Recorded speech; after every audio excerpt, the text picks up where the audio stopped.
Well, good afternoon, good morning, good evening, wherever you're joining us from around the world. Welcome back to Creation Conversations, where, as you can see, things are a little bit different this week. And hopefully everybody can hear me okay, because I am broadcasting from my living room as well. So do let me know that you can hear me okay. I've had a little bit of trouble with my laptop over the last few days, coming off of the convention. We spent sort of several days organising and sorting out and so on and so forth. So the laptop hadn't been fired up in quite a while, and I think that it got a little bit damp in the convention, as you will see in just a little while. So I'll give you a bit more of an update about that, but my laptop seems to be working okay, so hopefully that holds out for us for the next little while. Yes, it is a little bit different, as you can see, and thank you for everybody who's jumped in on the chat. I've actually got that up on a second screen next to me so I can watch as it comes in. It is only me this week. And there is a bit of, I didn't think that even I was going to make it a little while back, when I'll explain a little bit later. But you see, it is only me this week.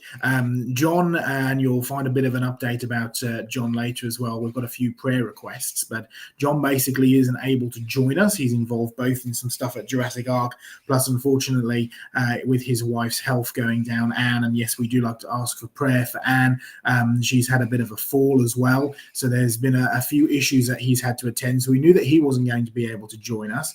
Glenn isn't able to join us either. He's fully tied up with children's ministry with his church, Vacation Bible School, or some American thing that we don't have over here in England. But I know that he's caught up with children's ministry, so he's unable to join us this week. Craig is finishing off his ministry trip, as he's been traveling around Australia for the last several weeks, and he's been involved up at the Brisbane Museum as well recently, and he's preached to a whole group of school kids as well, and he's been able to actually take home some of the things that we send over to Australia with some visitors. So lots of things going on with Craig, and he's been unable to join us this week. And Diane is, well, I don't think she's quite in the air at the moment. Lord willing, she should have landed, or should be landing sometime soon. She left yesterday, Thursday at 8 p.m. UK time, and it's about a 23 hour flight. So she should be there or landing sometime soon. But basically, even if she has landed, she'll be far too jet lagged to join us. So it is only me tonight, but we've got a little bit of an update for you, and then we've got a little treat. So yes, this is live. I can see everybody coming through in the chat. Hello, it's good to see you all. And we're going to have a little bit of a talk, a little bit of a one-on-one creation conversations, if you like, bit of an update about the convention and some of the things that have happened. But then during the convention, and just to give you a bit of an overview, right, this is a convention that we try and hold every 2 years. Our last one and our first one was back in 2022 down in the Dorset coast, and we basically modeled it on a program that John has done in Australia a few times, and he's done once over here in the UK, which is effectively a group camping holiday with a focus on the fossil hunting, so going out every day and digging up the fossils, and then seminars and the like in the evening. Now, the one that John did in the UK years back on the Isle of Wight was just a very small sort of affair with a church. So we've kind of taken that and scaled it up somewhat. And so what we have is basically 6 full days, 5 full days and 2 half days, basically, which we have field trips every day. In the morning, we have devotions and praise and worship. We have a bit of a downtime in the afternoon, and then we have a seminar at the evening. Now, this last convention that we had a really international panel. We had Simon Turpin from Answers in Genesis, who shared with us virtually. We had Dr. Diane Eager, obviously regular on Creation Conversations. She was there in person as well and shared twice. I shared twice. We had Professor Andy McIntosh, who again came in person and shared with us about the intricacies of flight. And we had Simon Terry, who's a creation speaker and an evangelist, come to speak about us, not about just about evangelism, which was a great program, but also about slugs and snails, one of his passions. So that was great. We were able able to introduce everybody to Steve as well, Steve Chegzoy, who you met last week on Creation Conversations live from the convention as well. And he led devotions for us, which was wonderful. And then we also had John Mackay coming in, streaming virtually, and shared with us two actually new programs. He put an awful lot of work into these two programs, never done before on Creation Research or Creation Conversations or otherwise. And so we're actually going to, a little while later tonight, play you that program. It's really an update of research, new research that has been done with Creation Research, looking a little bit into things like coal and oil and the polystrate trees and so on and so forth. And so it's some really new research, it's some really fascinating research, and that'll make a really good program for us tonight. When we were talking amongst the team as to who was available, and it really turned out that it was just me, we thought, well, rather than me just going on for an hour and a half, or just actually, what we sometimes do is play something in its lieu, we thought that I should come on, share a little bit of an update with you, and then give you that program from John that he shared with us at the convention. So that should be a little bit of a treat for us later on. But it's good to see you all. Yes, Sam's not here either, not available to come in. So when we were talking earlier, it was just going to be me coming in, and we were tempted just to, do a show something in lieu of Creation Conversations. But we don't like to do that too often. It's useful to fall back on, but we don't want to do that too often. So as we had a brand new program that we can share, which almost looks like Creation Conversations anyway, because it was done using the same software, we thought we ought to do that. Now, I'm just going to get my slides up here, because I want to just give you a little bit of an update as to what's been going on with the convention. And because it's only me, I'm going to have to jump backwards and forwards a little bit. So please do bear with me as I do that. I do have a second screen here, but because it's only me, I have to jump between the different screens. There we go. Hopefully you can see that. Yes, it looks like you can. That's marvelous. You can see the entire tent there. Now, bearing in mind 2 years ago when we did this, we had a whole field designated to ourselves, and we hired a huge marquee, hard standing floor and all of that. But you see, last year it was in September, October time. This year it was in the middle of July. And so I thought, well, we don't need all the hard floor and, so on and so forth. And so he said, well, we won't bother with the hard floor and everything.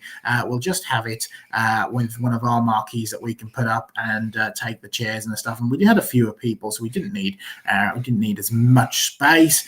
And you can actually see here, this is Simon Terry, who is teaching us for morning devotions as we prepare to head down onto the beach, which we then, of course, did. And down on the beach, it was a little bit like this, quite wet. It was actually one of the wettest Julys that I've ever known, which was pretty awful. And you can see that it just basically rained every day except for one day, which was the day that we arrived. There was rain on every single day. Now, the worst part was when we had arrived on the Sunday afternoon, we went to go and set up, basically, and it had absolutely chucked it down while we were trying to get everything together and set up the marquee and the like. And then it was a glorious day the next day on the Monday for everybody arriving. And we also had two special Australian visitors, Des and Linda, who helped look after the museum in Brisbane. They were with us. We got to take them down on the beach and find them some fossils, which was wonderful. And then the rain started the next day, and it didn't really stop. We had one day, which I think it was Thursday, that we had a little bit of a break in the rain on Thursday and a little bit on Friday evening. But other than that, it was pretty wet and awful weather. Yes, I have to say it was some of the wettest field trips that I have ever done. You can see the soggy thing with the megaphone in the middle is me. Some people tried to cope with umbrellas, but ultimately we just got absolutely soaked right the way through. Yes, that is correct, Douglas. It is climate change indeed. We're no more this global warming. We certainly could have done with that. Now, I say that a week later, literally a week later, absolutely sweltering. We've got the air conditioning on for my wife, who is very heavily pregnant, about to give birth, and we're trying to keep everything cool for her. And it is absolutely sweltering here where I am. And well, I'm not sure which I'd have rather, sweltering heat or wet and cold as it was. But anyway, the Lord really did actually bless us with fines, even if we weren't as blessed as we wanted to be by the weather. But the fines were pretty spectacular. As you can see, this was not actually found by me. This was found from a family who travelled down all the way from Scotland and had split open this enormous piece of rock. And you can see inside a whole bunch of ammonites and shells that are all mixed together. In fact, you find these ammonites buried with fossil wood as well. It really is a flood dump, and that was one of the things that we talked about. Really, the fossil, I mean, a big part of the fossil hunting, the field trips, is not only to teach you how to find fossils, but also to get you to ask questions about the rocks around you and about the world around you. And so when you find a massive dump like this, which is full of thousands of ammonites, hundreds of thousands of shells, these are seashells. Ammonites are deep sea creatures. You find them next to sea creatures as well, like the ichthyosaurs and the plesiosaurs, the so-called swimming dinosaurs. And you find all of these buried next to enormous bits of fossil timber wood, right, that has been ripped up and stripped and smashed and buried. So there's absolutely no doubt about it. It's a flood deposit, and that was one thing that we really honed in on and really emphasized when it came to this field trip. We wanted to tell people about it being a flood deposit. Of course, flood deposits is one of the indications of a global flood because it talks about, we also talked about the size of some of these deposits as well. This is the Jurassic stuff, and we like to remind people that the word Jurassic doesn't mean millions of years. It simply means named after the rocks in the Jura Mountains, and the Jurassic rocks are found in the Jura Mountains, were named after the Jura Mountains, and yes, they do go all over the world. So it really is quite impressive, some of the fossils that we were able to get. So one of the big things we focused in on was the flood fossils, right? The mixed dump. If you think about it, what is a flood? A flood is water where water shouldn't be. So if you have evidence of land plants and sea creatures buried together, you're definitely looking at evidence of a flood. This was one of the nicer days. This was on Thursday, where it was still quite misty and foggy, but it did clear up enough for us to actually get out there and dig some fossils again. This is at a place called Staithes, and Staithes are some of the best place in the whole of the UK for finding these kinds of fossils. You recognize it? It's a fossil pecten shell, also known as a scallop shell. And this was really the second major thing we focused in on at the convention with regards to these field trips. We were dealing with living fossils, a term, of course, coined by Charles Darwin. And I would highly recommend that you go back and watch the Around the Museum program we did on living fossils. I think we've done about 5 of them now on living fossils. We really have focused in on the living fossil side of things on creation around the museum. Anyway, we've done many on creation conversations as well, so it's worth going and looking at that. But you see, this is a fossil scallop shell. They are a living fossil, and Charles Darwin coined the term. He said that these ought to be anomalous forms, non-ordinary, non-normal. The reality is you find living fossils all the way up and down the so-called geological column through well over 500 million years of supposed history, and there is no evidence of evolution, but there is only evidence that creatures reproduce after their own kind, just like the Bible says. And we love to remind people that 10 times in Genesis chapter 1, Genesis says that God created all living things to reproduce after their kind. And if God says something once, you ought to pay attention. If he says something 10 times in one relatively short chapter, he's really trying to drive the point home. So the second major thing that we dealt with on this convention was the living fossils, and scallop shells are a great example of that.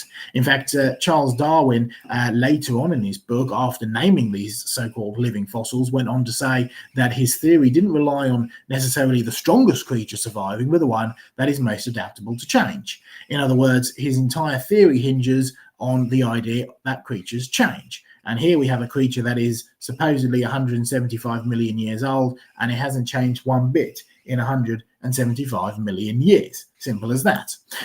Fossil ripples as well. Yep, sea ripples tell you that the sediment A was soft, and B, its next tide that came in had to be carrying enough sediment to bury this layer beneath it. Otherwise, it would simply wash it out. So you're certainly dealing with a flood there as well. Yes, more wet weather, but yes, more good finds. You can see the long black timber on the right-hand side, the massive shells all throughout the left-hand side. Again, flood dump. You've got land plants and sea creatures that are buried together. There's no doubt about it. We're dealing with a flood deposit, and this is a very large flood. Now, also speaking of one of perhaps the most famous fossils from the Jurassic coast, both down south in the UK as well as up in the Yorkshire coast, is an extinct creature, but is actually one that does exhibit that concept of after its kind. It's, of course, these fabulous ammonites. This was found by a young lady on our last ever field trip, as it happened. Beautiful example. And this was an example actually found by our two Australian friends, Des and Linda, who look after the museum down in Brisbane, along with John and the rest of the team. Beautiful example of an ammonite. Now, yes, as we already said, that you see, we are dealing with a creature that has, as far as we can tell, gone extinct, but it still exhibits this concept of after its kind. You see, ammonites first appear in the fossil record at the time which is called the Devonian. They go extinct at the end of the Cretaceous, beginning of the Cenozoic, and so really they exhibit well over 400 million years of supposed evolution, i.e. they are supposed to have evolved over the 400 million years, and they haven't. Over this supposed 400 million years, they stay as ammonites. And that's the whole point. You don't actually see any evolution in the rocks. I mean, even if you want to argue that, well, clearly it didn't evolve because it's suited for its environment, it still doesn't work, because you see, if you go through the geological column, you have an extreme amount of supposed environmental change. Enormous amounts, from deep ice ages to deserts to, well, what is actually supposed to be the driving factor of evolution? Mutations, which are then selected for and against by natural selection. Natural selection would include changing of climate and so on and so forth. So in other words, the two major driving forces of evolution simply haven't taken place if you want to argue that there is 400 million years between these two creatures, between the first ones in the Devonian and the time that they go extinct in the Cretaceous. So in other words, what you don't see any evidence for is evolution.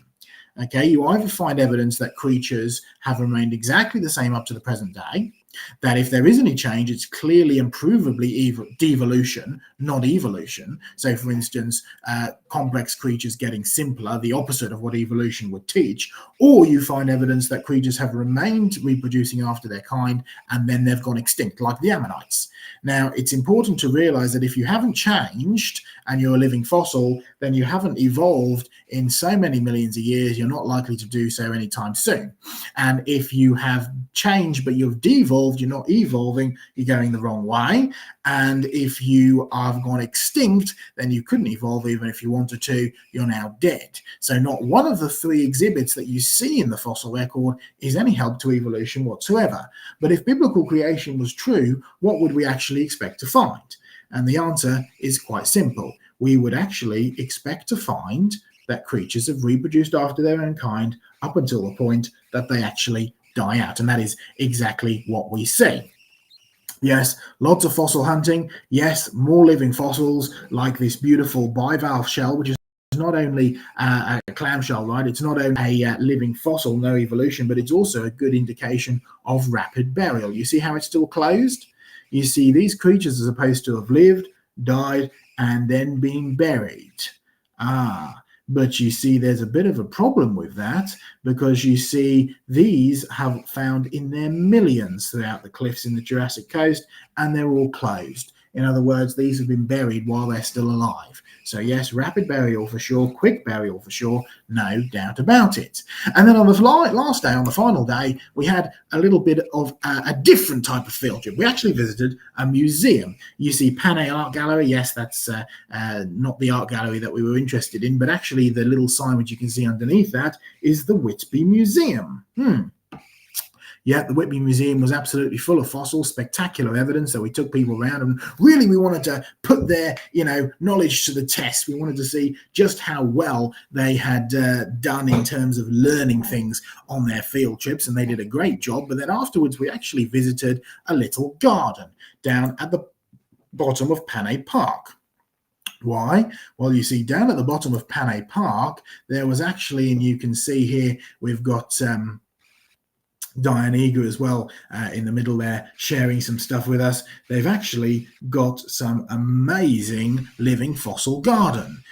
You see, these are all creatures and plants, plants rather, not creatures, but these are all plants that are found in the fossil record. You can see the huge Araucaria, the southern conifer, which is what the fossil jet is there in the background. There's ferns, there's palms, there's cycads. You can even see the famous Wollemi pine as well. So it was a great opportunity to talk more about that living fossil point. And it really was quite exciting. Now, you can see Diane there right in the center of the picture. She's just flown back today, and she will be landing, provided she hasn't been delayed, landing in the next hour or so, which is why she's not with us tonight. But we actually sent Diane back with a few fossils. We also sent, if you remember, I mentioned Des and Linda, the two Australians, the Australian couple who came and visited the museum before we went on the convention and got wet, and also stayed for the only nice day of the convention we had. We actually sent them back with some fossils too, a beautiful sample of this ammonite and wood buried together, right? The fossil ammonite and wood, lovely example of that we sent them back with. Plus, we also sent them back with two models of Lucy, the famous Lucy. Now, we dealt with Lucy the skeleton, right, the supposed ape men, a couple of creation conversations back with Diane. Well worth going and watching that for sure. But you see, we sent two of the models back with Des and Linda, one to go in the Brisbane Museum, one to go with Craig, and Craig has indeed taken that down with him to set up in his museum. But we did send a few fossils back with Diane for her to give on to the Brisbane Museum and John Mackay's collection, including 2 bits of amber. Burmese amber, so supposedly around 100 odd million years old. And look what's inside of them. You recognize it? It's a little spider fossil. Yeah, no evolution in over 100 supposed million years. It's a little spider fossil for sure, and it's a pretty beautiful one at that. So yes, living fossil. And then the other sample of amber that we sent her actually had this. Now, it's a little bit fuzzy because these were just quick photos that I took. We pulled it up on a microscope, right, to take the proper photos, but these are just quick ones that I took on my phone on the monitor screen. But you might just be able to see what it is we're actually looking at. Yep, it's one of those fossil feathers in amber. We've got a few in our collection. We've been blessed enough to acquire them. We've handed them over, 1 or 2 samples over to John to take back with him, and they'll be able to go on display in the Brisbane Museum. Now, these are purported to be dinosaur feathers, but you see the only evidence that we have that they're dinosaur feathers is simply that 100 million years ago, the only creatures that were supposed to have had feathers at that time were the dinosaurs. Now, of course, if you want to go from a creation perspective, there's very little evidence that they were anything other than feathers like you see on a bird. They have every single piece of detail. In fact, we even gave it to aerodynamics expert Professor Andy McIntosh, who spent years studying aerodynamics and the aerodynamic ability of birds and feathers, and he agreed with us that these are just a beautiful example of feathers that you would find in a bird. No evolution and no dinosaur whatsoever. Okay, just beginning to finish things up now on a personal ask, a personal request. Please do pray for myself and Sarah and my wife. I took this photo just a couple of days ago. We went for a bit of a drive through the Welsh Hills. I have been taking a little bit of time off from the museum ministry and the ministry in general because Sarah Ann is about to give birth to our first child in a, well, basically any day. I might have to run away in a minute. So do please keep us in prayer over the next few days as we have to do that. And just keep everything in prayer that everything goes smoothly and there's no complications, because there has been a little bit of worry here and there. So we would appreciate you keeping us in prayer. As for the rest of the team, yes, we do need your prayer. You can pray for John and Anne. As I mentioned, Anne is still suffering with health and a bit of a fall. So please do keep her in prayer, as well as John as he works out looking after Anne amongst all the rest of the ministry, and particularly the Brisbane museum that he's working on, and Jurassic Ark, and so on and so forth. So please do keep them in prayer. Pray for Craig as well. There's a ministry trip that's coming up with Derek that he's still finishing up. He's on his way home now. After that, you've heard a few reports from him, but he's still carrying on with that ministry trip, finishing it up now. So pray that he gets home safely and can take all of the fossils that he's collected back to the museum. Pray for Glenn, both his health, which is an ongoing issue, plus he has had some good success with the Creation Station in the last little while. So do keep him in prayer as he does some more work with the Creation Station. Pray for Sam, both with his work with Creation Research and a new job that he's trying to get. So do keep him in prayer as well. Pray for Steve. You met Steve last. You met Steve last week on Creation Conversations. We had a bit of an interview with him. That video will be going up as a standalone video soon as well. So pray for him. He's going to be basically looking after the museum while I'm taking a little bit of time off. So I'll pray for him as he looks after all the museum work, as well as his work on his own for a little bit with Creation Research. Pray for Susie. She's one of our workers. You may have seen her occasionally in some of the photos that we've used about the museum and about the conventions and the like. So pray for her as she carries on working for us, but she's also leaving us momentarily to go and get married in a few weeks. So pray for her, and of course pray for Sarah Ann and myself as we have a baby coming, and for our health, that the Lord would continue to sustain us in all things. Well, that brings us just about to the end. If I come back, there we are. Fantastic. Everything seems to be working.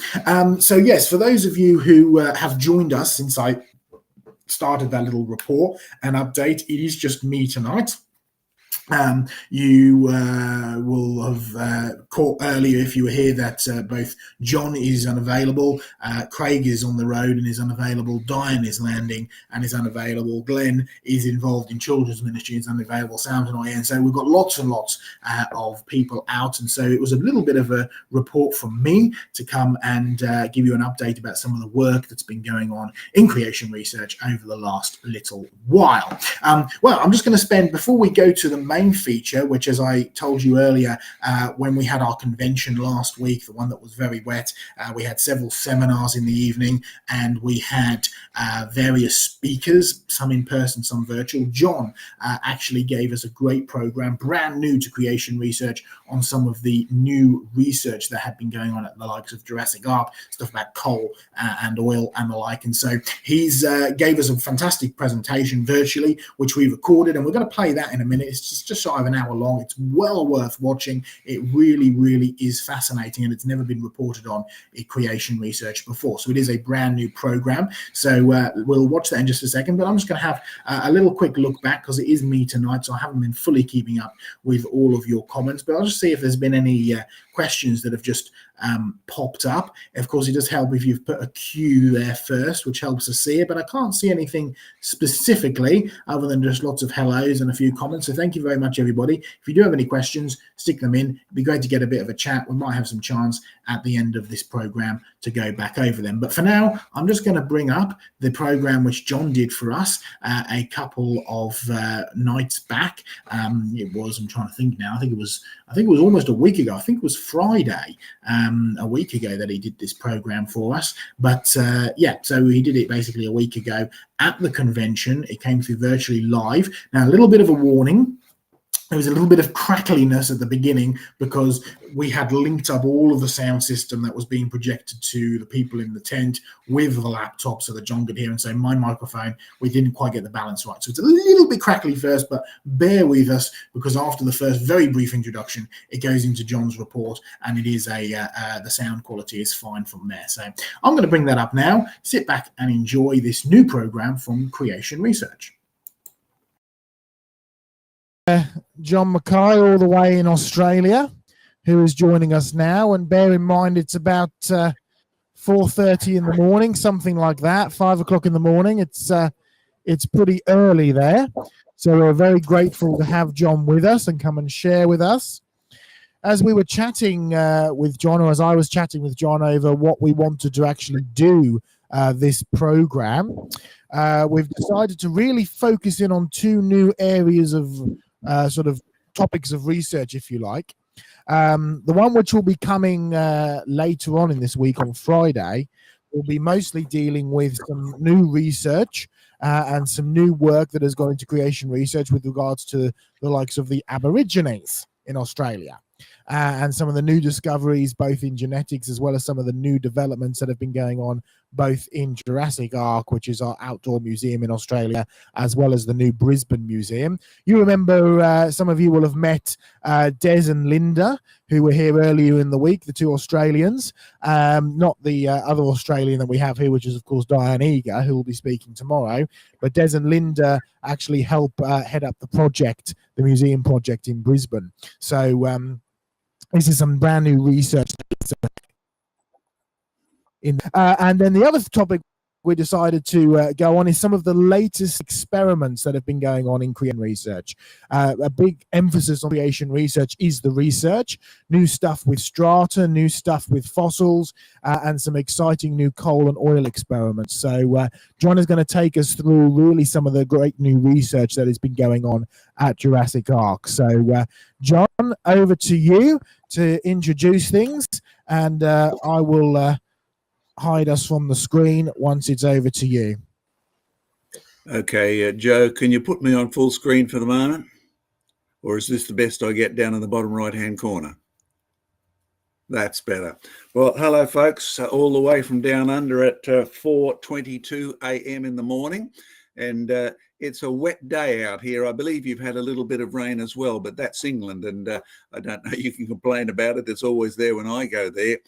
Okay, the topic we're going to deal with today, I go back to a story I've shared even in England many years ago, where a dear old lady at a Bible study, we were dealing with God created the heavens and the earth in just 6 days. I'm sure that's come up so far this week.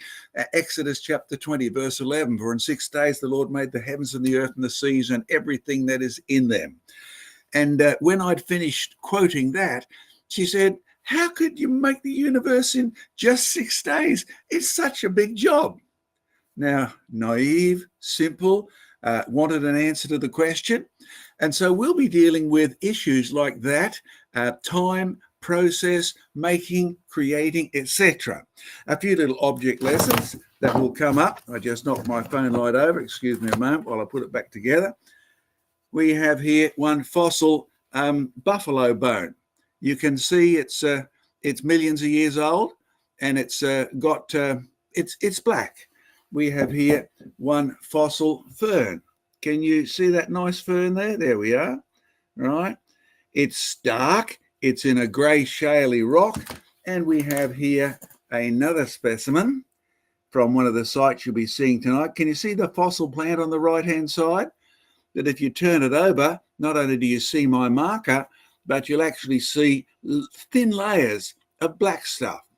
This is from one of the first coal sites in Queensland, and it's stacked with plants and it's stacked with thin strips of coal. Never made much money, but it was a private enterprise and they only needed to keep their own home fires burning. And of course, this one is a big layer of coal. Now, I've worked in England, I've worked all over the world, I've been to coal mines like you can't believe, and we're going to give a look at the origin of, well, what do they say? Coal took millions of years to form in the swamp. What do they say about fossils? They're so old because they took so long to form. And what do they say about oil? Well, they're worried about it at the moment because we're running out of these fuels. They can't be regenerated. Well, we're going to deal with all of those issues today because my experience all around the globe tells me that they're all false statements.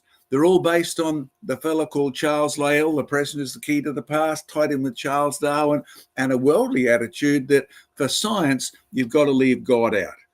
Science teacher's definition, as in the Science Teacher's Journal, science is any explanation without reference to God. Now, they don't push that in classrooms, but that's the hidden agenda. Today, we make no apologies. Creation research, we intend to give credit to the creator who said he made the universe in just 6 days. That is a big job, but how did he actually do it? Now, you can put me over onto slides, Joe, please. Now, let's see if this is working. Yes, it is. That's good. Now, that's my next subject, From Adam to Australia for Jesus' sake. But you'll see at the bottom of the screen, we have the website. And all you want to read on this, you can search latest experiments. Now, Joe. Okay, so let's go to Jurassic Ark because the section on the outside of this fence is dedicated to research experiments. On the other side of the fence, it's dedicated to fossils and a living fossil garden from Genesis chapter 1, day 3 onwards. Okay, if you come to the outside section, there's Clem, one of our research helpers. Now, there's a display we set up to show people that coal actually can form quickly. Oil can form quickly. We have quite a few of these display boxes, and they represent the end result of vast amounts of time out in the field. Here's a group of science teachers from one high school in New South Wales. On that day, I found that fossil. Isn't that beautiful? A giant tassel fern type plant, giant equisetums in the rocks, and the equisetums are still here. Horsetail rushes. This went into our museum. So as Joe said, you met Des early this week. He looks after the building that he donated free of charge to us for our museum. It's coming on in leaps and bounds, but more of that later. We're going to deal first of all with coal. Okay, there's the first spot I'm going to take you. Bottom of Australia. There's Brisbane, where I am tonight. There's your lawn down the bottom right-hand side of Australia. There's the old brown coal mine.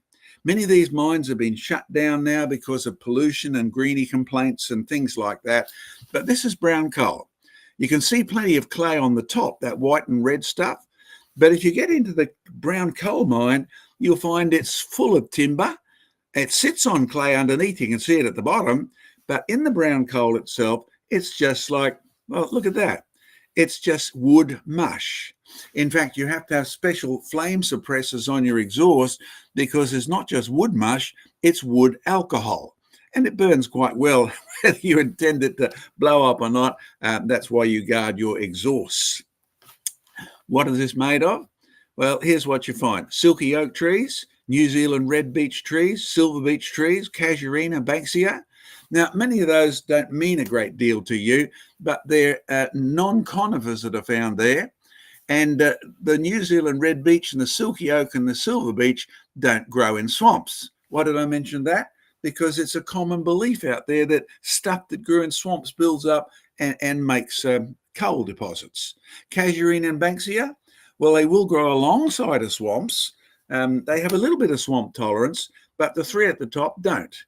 Okay, there's one of the silky oak trees not far from Jurassic Ark. See how wet it is? See how swampy it is? They prefer to have their roots wet. Nope, they prefer to have their roots dry. They don't like the swamp. How long have we known this? This paper, by the way, was first produced in June 1927. The coal seams, the brown coal seams in Australia and New Zealand are full of Araucarian conifers. And Proteaceae. Well, you better look up those. They're pretty unique to Australia, except you have a few Araucarians growing down in the south of England, and now they grow them in Germany as well. But look what the comment says. 1927. Araucarians, the main part of this brown coal thing, are not bog plants. They must have been waterborne from some more or less distant site. Now, you go to New Zealand, you look at the brown coal there. Yes, I've done that. You look at the brown coal in Australia, and it's all been washed in. It sits on clay. The clay, of course, kept it nice and moist so it could ferment. There must be bacteria in there doing the decomposition. It sits on the clay, but there's no clay in the brown coal. Now, the reason for me telling you that will become a little more obvious. There are pine trees, Araucarian pine trees right down on the top of the coal. They have no roots, that they didn't grow there. Let's jump up to Brisbane. There's one of the places that I've taken many people. I've dug here for years and years and years. It's now off limits as an industrial site, and they've covered much of it up, so you can't access. I'm one of these guys who's old enough to have been accessible to Australia for much of the time before all these safety rules got introduced. But the importance of that is the coal sits below the boundary and the sandstone sits above the Jurassic-Triassic boundary. Jurassic Park, Jurassic Arc. Yes, these are names of layers in the rocks, but they're based on a place in Germany, the Jura Mountains. And Triassic simply means three colours. Now, as I travel around the world and dig up fossils in coal, here's one that I dug up on Highway 30 in Tennessee. Isn't that beautiful? Beautiful tree fern. There's a tree fern from Australia. By the way, that's in a limestone clay ball. We know what this is because they still grow just up the road. Here we are in Jurassic Arc. Beautiful, after their own kind. Some of you know that I've been pushing that line for a long time because Darwin and Attenborough lie. There is no evidence that tree ferns started out as moss and turned into big trees. They've always been their own kind. Easy to prove the Bible. But as I've investigated coal, I dug this one up at Jurassic Arc. Yes, we have a coal seam just under the toilet. We know that because we dug a septic pit out in the country. We run our own septic, but look at the coal. This coal is layered. It's high quality and low quality, and they all come from the same seam.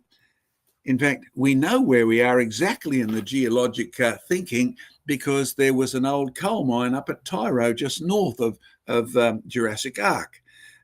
When you have a look, this is Jurassic coal. Some of it's high grade and shiny, some of it's low grade. And clay turns out to be the key. I say that because I had a young PhD student who had real troubles. He said, I don't get the results that I should be getting. The professor keeps sending me back. And I said, what results do you get? He said, I've discovered that it doesn't matter how deep the coal is. It doesn't matter how old it is or how young it is. The quality of coal has nothing to do with the depth or the supposed age. We gave him a help and told him to investigate how much clay was in the coal. There's the first coal seam ever spotted in Australia by Matthew Flinders. Yes, I've been there, and it's a wonderful place. Big layers of shale, which is mostly clay, between layers of coal and lots of polystrate trees. See the tree there in the middle? Oh, there's John Mackay just down the road. Yes, that's a famous tree because I've given lectures on that all over the planet, and it keeps me mildly healthy in my middle to old age here, climbing around on all of these rocks. We took young Joe down to this site, and there's a vertical fossil pine tree. We know they're pine trees because the first guy to become the first lecturer in geology in Australia actually made a point of this. There's fossil pine trees here, but the fossils at the bottom, the pine trees are vertical, and at the bottom there's layers of leaves. See just below the sandstone shale there's black coal, great fossil leaves. And Sir Edgeworth David said there's no pine needles and there's no soil, but there's plenty of fossil leaves. Now, he reached a conclusion, and I totally agree with him. Sir Edgeworth David, 1858 to 1934, said Newcastle coal, yes, named after Newcastle in England, was washed in. They all show a directional trend from northwest to southeast, which makes me to England. Here's the first coal mine I ever got into in England. Sadly, all shut down now. The coal industry, well, as I said to the head of the mining board at that time when I lectured to the English Coal Board, you can't compete with our open cuts, which have coal seams up to 100 feet thick. That's the old Butterwell mine just north of Newcastle in England. And polystrate trees. You will see the trees on the right and left of the worker in the coal seam. Polystrate across many strata, and there's all sorts of theories out there about how they formed. But what most people don't do is analyse what's in them. The coal is on the outside of the trees and it's in layers. There is plenty of plants, fossils in the coal, but hard to see in the coal, much easier to find in the shale. And the shale is mostly clay. But the coal actually has a tiny percentage of clay in it. In fact, it turns out that that's a key as to why the plants and the trees carbonise wherever they're exposed to clay. So those big vertical trees are not carbonised inside because they weren't exposed to the clay on the outside. But if you go coal mining, you'll notice that you don't want to keep your cigarette alive because you could blow your face off the planet. Coal and methane are tied together. And oil? Well, we know there's connections between coal and oil here in Australia because we have one coal seam that if you don't bother digging it too often, it will generate oil. Carbonisation, turn it to coal. Methane, turn it to gas. Oil, all associated. So here's me giving a lecture to a group looking very serious. You'll notice what we've said on the sign there, making coal quickly. Clay makes the difference. You see, the essence here is not time. The essence is process, not time. That's the key. See our test samples there? Well, we've been doing this now for years. We first started with simple equipment. See the nice plastic container? They were on special down at Bunnings, I think, and we bought dozens of them. 4th, 7th, 17. I hate research sometimes because you've got to log all these dates and make sure it doesn't rub off. Oh, what's the difference? Well, I noticed that many of the fossils in the coal seams were fresh. So we did an experiment in which we did green leaves in clay and then brown leaves, decomposed leaves. Notice that the green leaves have produced black stuff. Are you wondering why it's all jumbled up? That's because John Mackay knocked it over. It used to be in nice black layers. Now it's jumbled up. But the brown coal is, well, it's not brown coal. It's just a brown mess. If there's no chlorophyll, there's no carbonisation. If there's no clay, it's brown coal, fermented wood. There's no carbonisation. But if there is no chlorophyll, then the leaves, the carbon in the leaves does not actually turn coaly. Did you get taught that at high school or university? No, neither did I. You see, there's our close-up. You'll see the black bits. This experiment has continued now for years. When you have a look at the results of it, of the continuation, look at that. Now, isn't that beautiful? I tell you what, one of the things we've learned about the coal and the clay and the role of these things, and particularly the green, by March 2019, we discovered that clay is really good for chemical separation too. It's actually good for breaking up everything that's in the plant. If you don't have green plants, then the carbonisation is pathetic. If you have no clay, there's no carbonisation. So I told the young guy who was doing his PhD with the Newcastle Coal Board, I said, don't worry about your professor not liking your conclusion that it's got nothing to do with depth. Go and do an analysis of the percentage of clays, particularly kaolin clay, and you'll find that the higher quality ones have a very evenly spread percentage of kaolin clay. That's what tends to do it. So, since we find mostly ferns in coal seams and in the fossils alongside, let's run some experiments here. Simple experiments. No, we don't worry about sterilising it because you see, if you believe in Noah's flood, almost nothing would have been sterile in the experiments. We have clay. The rocks would have been busted up and the rocks would have been, well, washed around and round and round during Noah's flood, pulverised. Here's a nice fern, green and fresh in spring. There's one of our ferns, herringbone ferns, 24th to 1st, 2020. Yeah, it's painful having to record all this stuff and then keep your photographic records.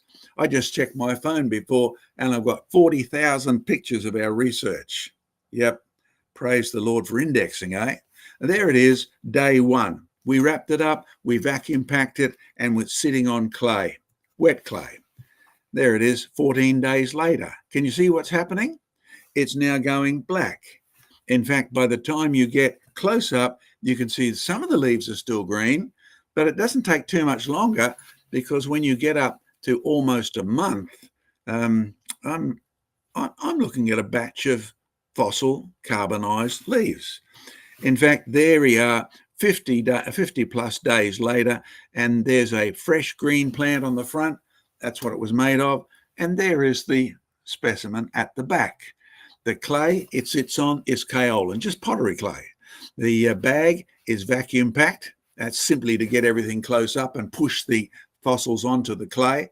But we use anything to mix up the clay, such as dam water or anything like that. There is no point in sterilizing these experiments. We tried that, and the results don't really go that well. When you leave it as unsterilized but vacuum packed, I'll tell you what, look at that. They just look like fossils you find in the field. Okay, here's Daryl. That's our curator. Pray for him. He's got to put up with people like me who insist on doing the experiments this way and not that way and filing the results. There's a fresh green leaf against the background of the fossil. What else can we find?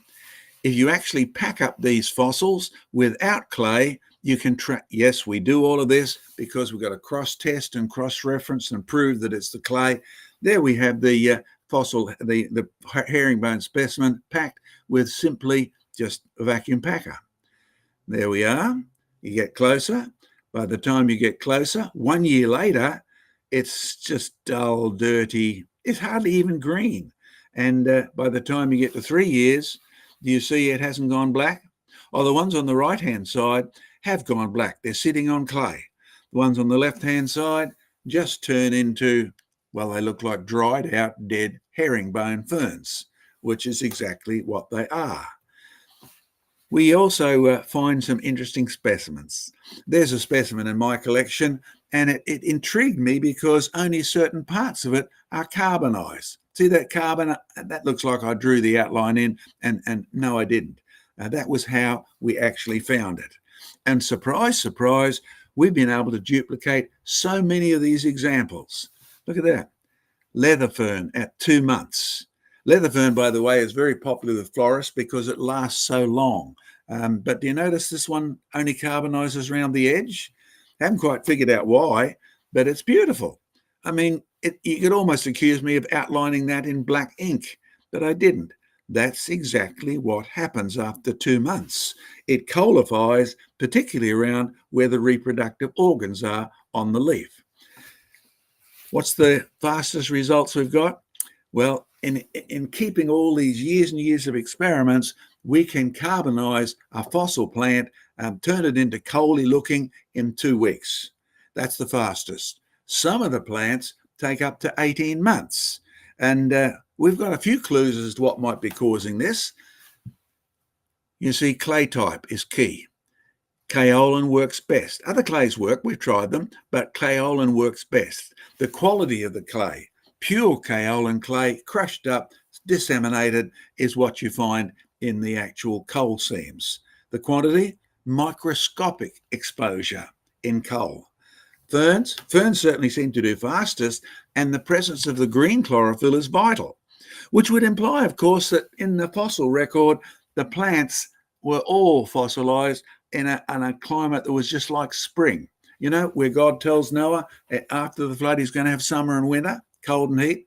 They come from a time where it doesn't seem to have been summery and wintry. The climate was much better. You take brown plants, no carbonization. They're the ones that have lost their chlorophyll. So when was the flood? And what was the flood world like? Well, the answer is the flood didn't take a huge amount of time to bury anything. And most of the ferns we can prove, talk to Joe as you go on your field trips about rapid fossilization.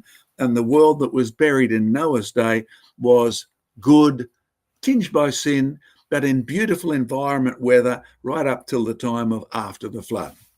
Some of the results of rapid burialization. There's one of my fossils from down near the Newcastle area, just outside of Gosford. Do you notice the fossil plant shows up still? The plant's still there. Look at that. Preservation is beautiful. It did not experience any disintegration at all, and the chlorophyll in it is converted to black carbon. See the plant on the top left-hand side? It's the same plant on the bottom right-hand side, but can you see me lifting up the leaf, the carbonized leaf? This is not a rare experience. This is much more common than people think. And this one is our fern. Notice it's carbonized. Even the stem, the green stem, is carbonized. Notice on the right-hand side, we can lift the leaves off. In fact, look, the actual leaf is still there, but it's carbonized, and it's the clay that's responsible. Okay, flood fossil plants, I'll be dogmatic. If they're well preserved and they're coalified, they were green. They came from a mild climate. They certainly seem to be in a spring growth. In our logic, there was no spring before Noah's flood, so it would have been fresh growth all year, no matter when the flood came. And the ones that are well preserved, that you can pick them out today, rapid burial beyond a shadow of a doubt. Now, this one's sort of mildly funny because when we did this, Daryl said, let's burn it and see what it does.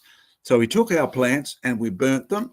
And he and I, who both grew up with steam trains and old coal burners, said, boy, that's coal. It smells like coal. So we sent a paper around, and some of the academics wrote back and said, you can't just say it's coal because it smells like coal. Now, I don't know about you. Most people haven't smelt coal today, particularly the younger professors. And so I sent to one of my biology professors who deals with all this biochemistry stuff. And I said, what would a good test for coal be? And he said, take it, burn it. If it smells like coal, it's coal. Nothing else on the planet smells like coal. Pure test number one passed. But the reality is, the point that Joe and the others are making is the issue. Well, to the world, you need millions of years to make coal. To the world, you need vast quantities of time and stuff to make gas. To the world, you need vast burial grounds to produce oil. However, you can short circuit all of this by having the right process. Now, that's a key we make to students. Listen, come to Jurassic Ark and learn that you need a better process if you want to save time. Save time, you save money. Save money, a boss will employ you at any time. This is key to industry, key to getting a job, key to thinking. Now, don't forget, tomorrow, when I come back next time, we'll be dealing with that. But if you want these results and seeing them filed over the years, go to creationresearch.net, then click Latest Experiments. You're having question time at the end of this, Joe tells me. Let's deal with some gas. Yes, we all suffer from it, and usually it's got a methane component as well, as some students at stupid parties will light themselves up. Here we are back again. We have lots of these cupboards, and we store gas and coal and oil in them. Well, there we are on day one. We've just filed the bit of flesh in here. Yes, we do these experiments with flesh and with plants, and you name it. Within a short time, look what's happening. No, it doesn't take weeks and weeks and weeks. This will happen almost as you watch. Look at that. The bag is swollen. In fact, by the time you end up in a couple of days, well, here's what we've noticed. If you use a flesh, like a dead fish, it will swell up, and it's very smelly if you puncture the bag. If you use plants, the end result is methane. We've tried all sorts of combinations of these. We must have kept the fishmongers in good stead. We've tried cutting up fish, cutting up meat, cutting up plants, putting them all in. We've even tried grasses, and the end result is the same. If you start with green plants, then you end up with bags of methane gas. If you start with fish and some of the others, you end up with a burnable gas, but boy, does it stink. The experiments here, let's take one deliberately. Here's Daryl. You see the sweat in his shirt. We do grow sugarcane at Jurassic Ark, and we thought, well, we're trying to find a way to industrialize on a cheap scale the manufacture of methane, because it's supposed to be, well, you don't want to use these gases. They're bad for the environment. So there's our sugarcane, and we chopped up the stems and the leaves. Sugarcane stalk, well, a little bit of gas, not much. Sugarcane stalk, I'm afraid sugarcane stalk produced some gas, and it was methane, but not too impressive. When you actually take the sugarcane leaves, man, does the gas pop out. The leaves are green, by the way, the stem isn't. Yeah, we've done hundreds of experiments like this. Notice we filed the evidence. Some bags work well. What were we doing? Testing what percentage of clay you need. How many grams of clay to how many mils of water, to how much fern at all. And the end result, that's the one that gives us best, 20 grams of clay in 100 mils of water and 20 grams of fern. Wow, that's not much. In fact, by the time you get a bag full of this, you can run a test. Yes, tables and tables and tables of tests. Yeah, it drives us mad sometimes. But here's what we did. We had a group of homeschoolers through one day and we asked them, did they want to see the evidence it was methane? So we actually put a can in a bowl of water to prevent a bit of safety explosion control there. And then we punctured the gas bag in the can and got our lighter out. Look at that lovely flame. In fact, it turns out we made pure methane with no smell whatsoever. It was exciting. In fact, we even had one where it came out so fast, it made these little methane bliss bombs, I guess. They're rather beautiful. I've never seen methane bubble out and the bubbles catch fire before. Rather spectacular. In fact, the color of the flame here tells you how hot it is. Talk to Joe and the others about what red hot and white hot and blue hot actually means. The colors are indicative of how much heat you're getting out. Look at that. I tell you what, this went on for quite a while as we demonstrated we had made methane and nobody smelt anything. So methane is not a usable upper gas. It's out there in the environment and we run out of it there. You can actually make it from waste plants. What have we done? Well, we've gone technical. And for those of you who support our work, thank you. We do spend quite a lot of money on this research. Our research is never cheap. And look at the, well, what is that? That's our micro gas plant. We start by pumping pureed plant in one end and through several processes there. And we've got well, some of you are old enough to remember those old World War II gas tank era where the gas would rise the top of the tank up and water would keep it from leaking out. That's what we've made on a small scale. There's the gas bubbling up. I'll tell you what, this is a good free source of gas and it keeps going. We've had a few problems, by the way, and new technology always does. It certainly pumps out enough methane and you can get wonderfully exploding balloons. Why do I say exploding balloons? Because the explosion point with methane is 14-1. You only need 1 bit of oxygen to 14 bits of methane, and that's enough to blow it up. So be careful. And for those of you who want to donate to this, yes, we do need your support. There's Jurassic Ark. It looks pretty. At the moment, we're struggling with that machine because it works for a day or so. Then the byproducts of the plants and the gas clog up the tubes, and we haven't managed to find a way to solve that without adding highly expensive engines or motivators, which is what we're trying to avoid. We want this as a process to happen all by itself. All right. Now, they tell me I've got 15 minutes to talk, so I'll probably do one more and then we'll 50 minutes rather, then we'll throw it open to questions. Check latest experiments on creationresearch.net. And don't forget, my next talk will do with Aborigines and the evidence they came from the Tower of Babel. How about oil? Well, this is the smelly side of our experiment. Note the dates, 29th of 1st, 20, January 2020. We packed fish and other things, and we are trying to determine whether it comes just from the dead fishes or do we have to blend all the fishes up and turn them into a pureed clay paste. February 2020, this is 1 month later.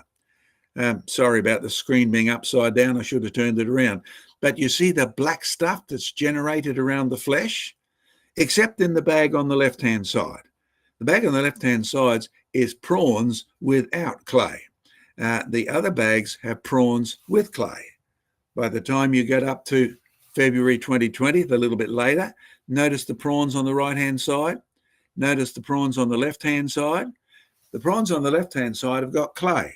The prawns on the right-hand side have no clay, and they are actually just being preserved in the bag. No clay at all. Everything else, except for the one without clay, doesn't turn into oil.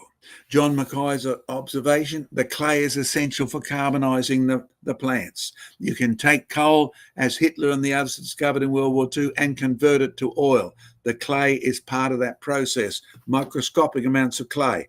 No clay, you can have all the prawns you like and you won't get any oil. Look at that glorious black stuff, June 2020. By the time you get up to, well, that photograph was taken not long ago. The prawns are still there. The prawns on the right-hand side are actually all gone to gooey, ooey stuff. The prawns on the left-hand side, which have been there 2 years longer, are still just preserved, dried prawns, no oil whatsoever. And the little test tube, take a bit closer.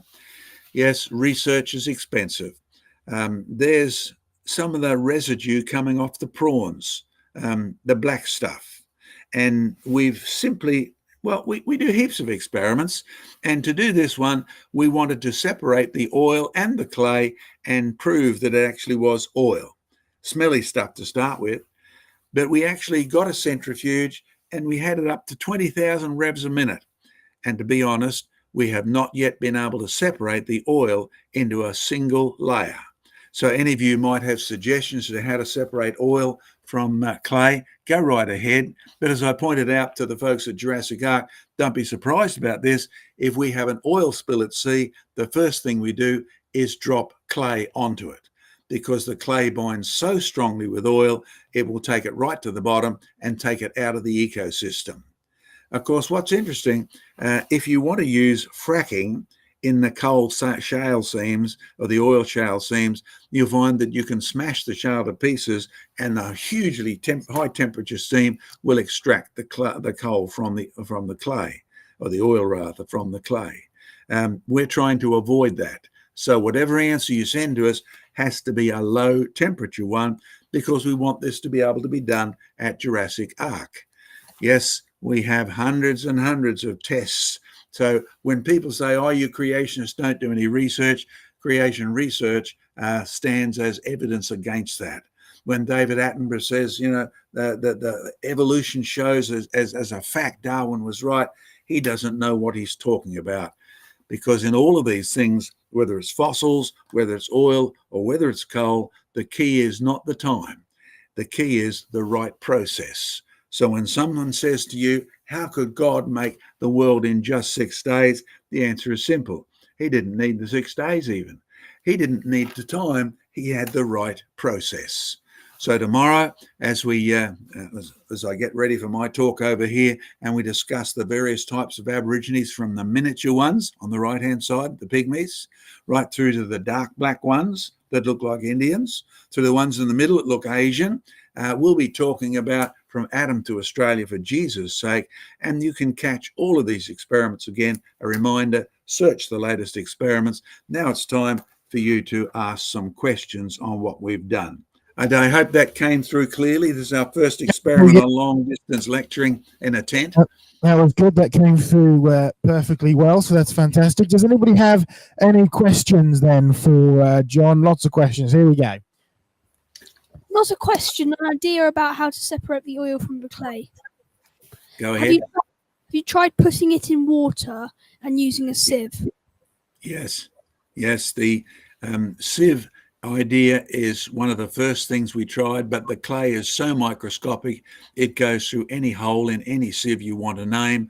And if you put it in water, the difference is clay is a series of little flat chemicals, and the surface exposure on every crystal really of clay, or every particle of clay, is so great that the oil binds to the clay far stronger than it binds to water, unless your water is really high energy and it busts up the structure of the clay, as in shale, and we could frack it. But that's the thing we're trying to avoid, because we're trying to produce low energy systems where we don't have to fork out a huge amount. And people say you're damaging the environment, or you're adding heat to climate change, and all those sort of things. Good suggestion. Thank you. Any more questions? So can you just take any clay and any Ziploc bag and any plants and put it all together and make sure that it's airlocked, and then after a while, does it turn to stone, basically, or get preserved? Turn to carbon. So far, we discovered that because out there in the world that God made and the world that God destroyed, the commonest clay is kaolin. Particularly if you go to coal mines, you'll often see layers of white clay through it.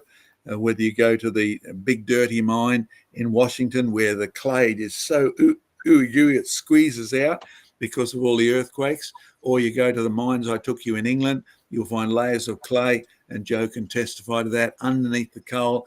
But the thing that people miss is the clay has to be microscopically fine. So you don't want an overwhelming percentage, but you actually you get best results with kaolin. There are other clays derived from bentonites and things like that which you can use, but the results are less impressive than what you get with kaolin. Now, one of our supporters, who's now retired, used clay in his chemical processes of making synthetic oils, right? For fragrances and things like that. So kaolin is definitely the commercial industrial best.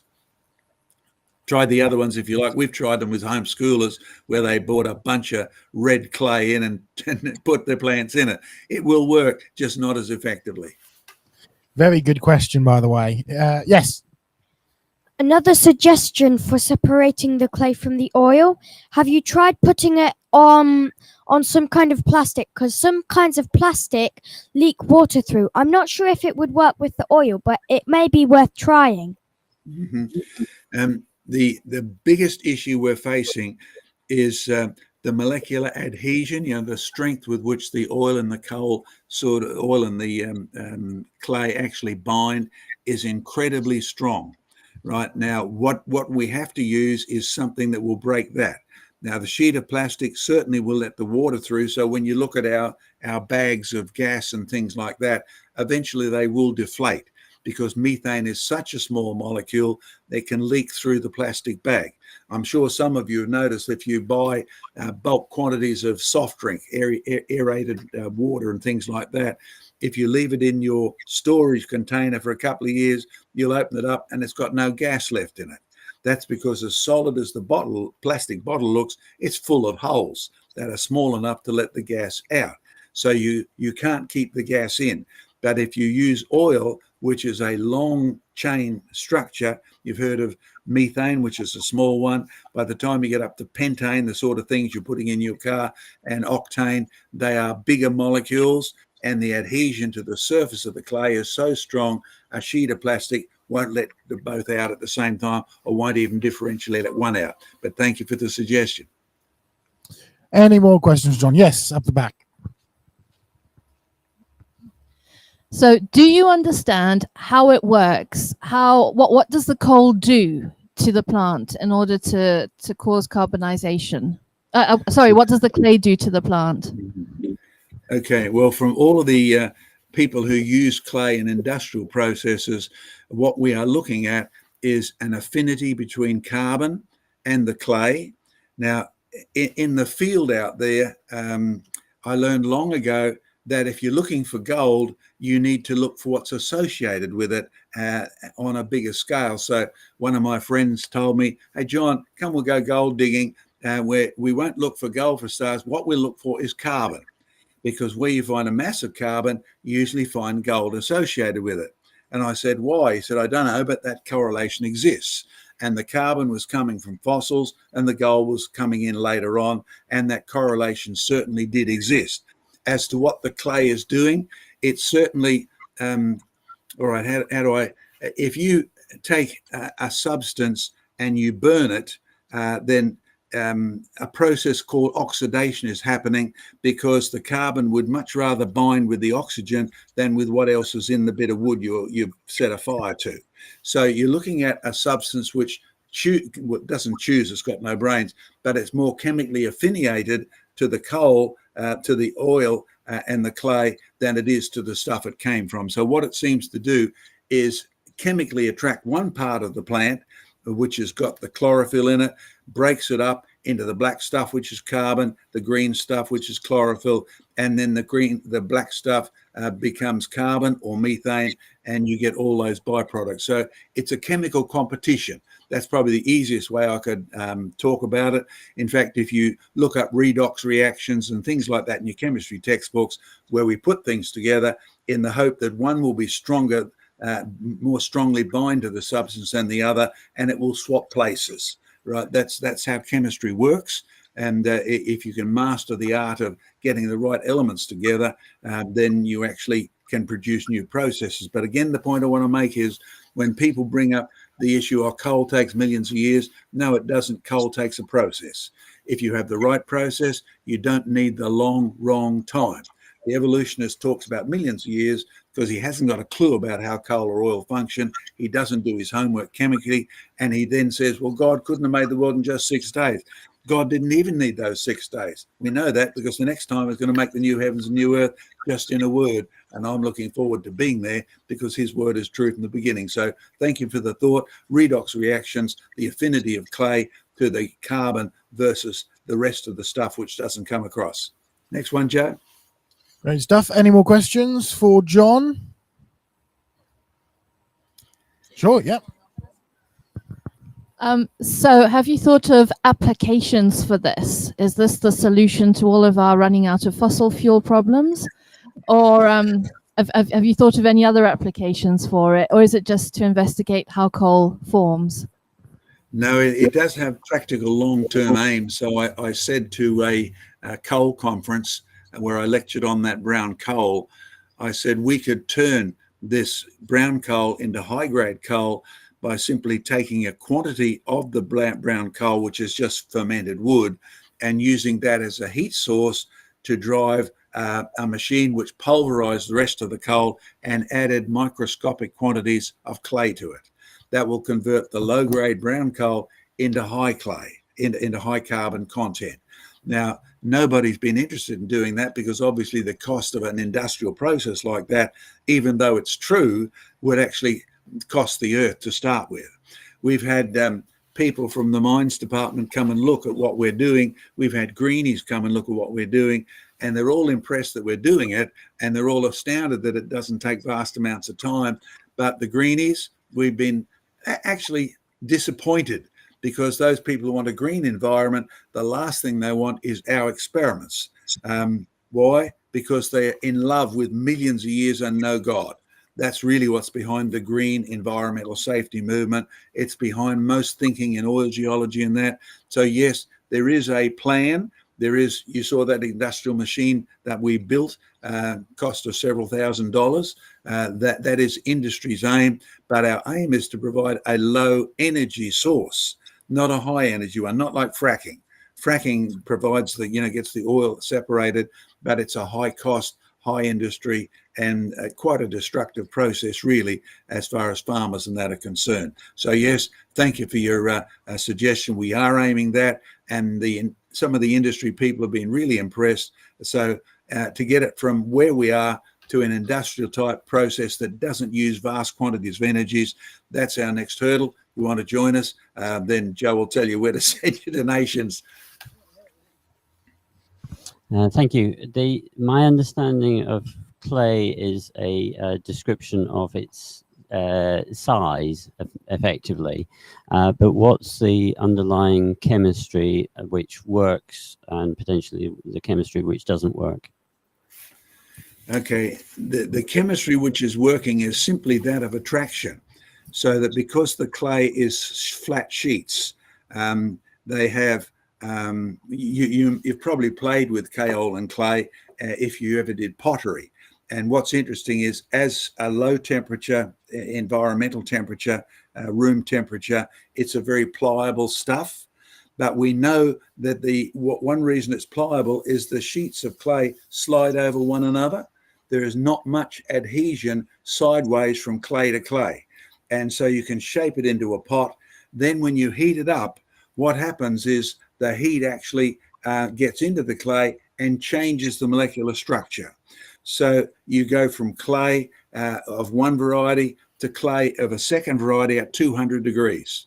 And by the time you get to 300, whatever, the type of changes that are occurring in the clay, it goes from slippery sheets to interlock sheets. Now, at that point, your pot comes out and it doesn't go gloop, it's stuck. It's stuck because you've changed the chemical structure of the clay into type 3 and it won't unlock.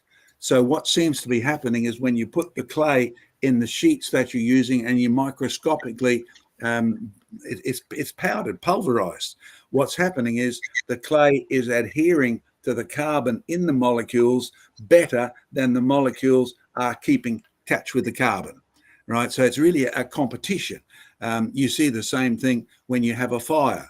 You light a fire, you've added a bit of energy, but from there on, it's self-generating because the carbon in the plant will actually be attracted to the oxygen far more than will be attracted to the stick. And in doing so, it gives off energy. So that's how a fire works. It's simply a case of chemical attraction or competition. And that's what we're seeing here. But what we're trying to achieve is a long-term, low-energy input, right? So that, the people who are so concerned about the non-existent global warming, it's been happening up and down for thousands of years since Noah's flood. But we would like to cater for their fears as well, and show them that what we're doing here is chemistry on a high scale, a chemistry that's actually been known for ages, but only applied to high expensive things like perfumery and making oils in that regard. It works really well because it can attract the substances you're trying to get out.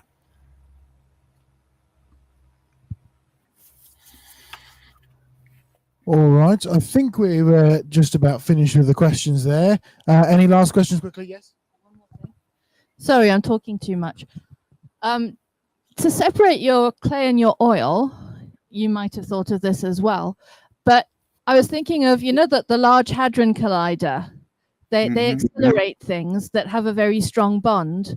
And because they accelerate them and then they crash them against some kind of screen, they can separate them. Why is this funny? It's actually a very good idea. I'm just not sure we can afford a Hadron Collider. I should have thought of that, Joe. Yes, we have considered all of those things, but as I said before, we are trying to get a low cost, environmentally contribution that will not require things like hadron colliders and things like that, which is not a commercial enterprise, by the way. That's a pure research. Imagine if you had a catapult and you catapult it against a screen. I don't know if that would accelerate it enough to split it apart. It does not. The bonding between the clay and the carbon and the oil is incredible. Right. And so that's why they use such high temperature steam, 500, 1,000 degrees, and the steam itself will push in and break one off the other. So that's a very expensive process, by the way, and destructive to much of the environment in the minds of many farmers and greenies and things like that. So we're praying that the Lord will give us wisdom. As I keep telling people, God didn't need 6 days to make the universe. He didn't need time because he had the right processes, and it's the right process we're looking for. So let me finish by saying to you young students who are there, the whole issue of your occupational career is to realize that time is money. If you can save time, you can save money, and you'll get a job anywhere, but you'll need to come up with a better process, right? Now, we're made in God's image, even though sin has defaced that, but just pray for wisdom like we do. Lord, give us ideas as to how to separate this stuff out economically and at low energy, so we don't put more energy into it like a Hadron Collider just to get 2 grams of oil out the other end. It's been great to be with you. I look forward to seeing you for Aborigines in Australia in the next one. Joe, back to you, mate. Thank you very much, John. Much appreciated you joining us. Thank you all very much for those who have joined us tonight, and we will see you later, John. God bless. Okay. God bless. Bye.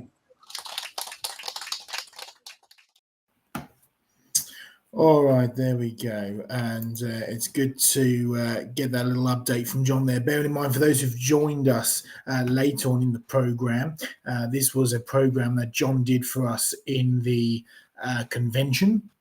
that happened last week. So it's all new research. None of that has been published on Creation Research before. So you're getting a little bit of a sneak peek. And having spoken to John, there's a whole lot more that we didn't get to cover. Some of which he added on to Creation Conversations last week. But we will probably do a Creation Conversations on that program, on some of the research program again. I know there's been a lot of questions, especially some of the more technical questions about chlorophyll and so on and so forth, which we really don't have time to go to tonight because we've only got a couple of minutes before we have to shut down anyway. So we've got enough time to do some thank yous in just a second, but we will probably have another program on the research in the next couple of weeks where John will be here as well, and we will have a Q&A special as well coming up shortly in the next week or two, which means that'll be a chance to go down into some of the more technical side of things in the questions. A lot of it, by the way, comes down to understanding the chemical reaction between it. So it's not so much like, you get whole tree trunks that have been turned into coal, and John went in the Q&A session, John went into a bit more of the detail about the specifics, but you often find that a lot of stuff like cellulose, for instance, and some of the silica based stuff which is inside trees already, they don't tend to coalify very easily or carbonize very easily. So you find a lot of petrified trees that have got nothing to do with coal whatsoever, whereas carbonization is a very specific process.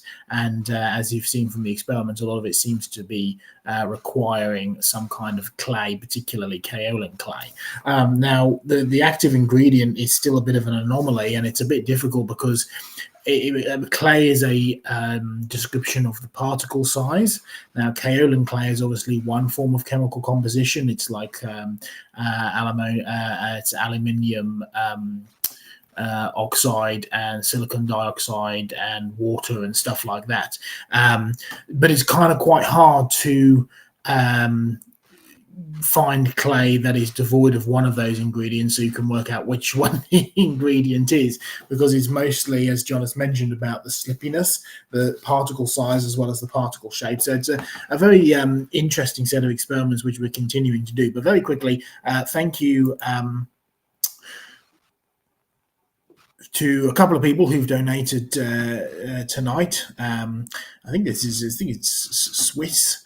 Switzerland currency there, but thank you very much, and also for Australian dollars as well. Thank you, George. Yeah, there's this paper. I'll have to have a look for it, but there it is up on the screen if people want to have a look. George is very good at getting some very good papers and showing us all. I remember we did one on Standing for Truth a while back, George, which you showed us a very interesting paper on limestone deposition, but there we go. Anyway, and also just come through just a moment ago as well. Thank you to Douglas as well for a donation there. So thank you very much. We will be back next week, and we will carry on with our Creation Conversations program. We should have the whole team back next week, Lord willing. And we'll be able to carry on with that as a program there.